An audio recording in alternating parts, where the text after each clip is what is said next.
When I was living at, I want to speak about tools. When I was living at Amravati and I was the work nun, there was a lot of tools in that workshop. It was probably a workshop that was maybe 1,200 or 2,000 square feet, and it had tools everywhere. Big, huge industrial tools and small tools and hand tools and electric tools and all kinds of tools.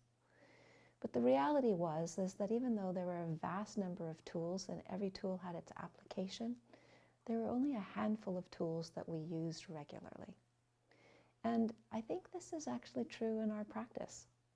This is true in practice of healing, in our practice of maturation, in our practice of awakening, and in engagement.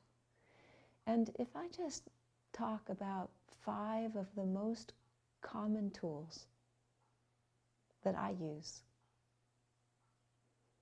they would be loving kindness, mindfulness, devotion, generosity, and wise friends. Loving kindness is the ability to move to something and embrace it. It's the wrapping your arms around something that hurts.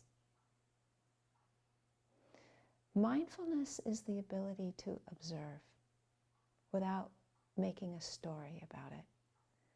It's when we are absorbed in something, attached to something, identified with something. It's just taking a little bit of space to notice what we notice in our body, what kind of feelings we notice, what are the qualities of the mind. Devotion is the category that has all the many different ways of connecting with what is divine, chanting and bowing, being in nature,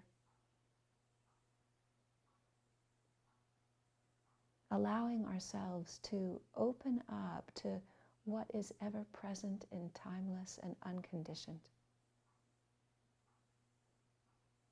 And generosity is our willingness to show up and do things, do acts of kindness and support for others. And sometimes that's really the best medicine, is just engaging in generosity. That gives us exactly what is needed to support us on the path. And then there are wise friends, learning how to collaboratively process, learning how to use inquiry with another person to help understand, get to the root of something, help to clarify or to let go or to see things in a new perspective, or simply to help feel the warmth and connection that is needed when what we're going through is just rough and raw and we need support. And so in all of these ways, in all of these tools, loving kindness, mindfulness, devotion, generosity, and wise friends, it's a handful of tools in a big, huge warehouse of a workshop that we can gather all kinds of tools. But these are the ones that I use the most.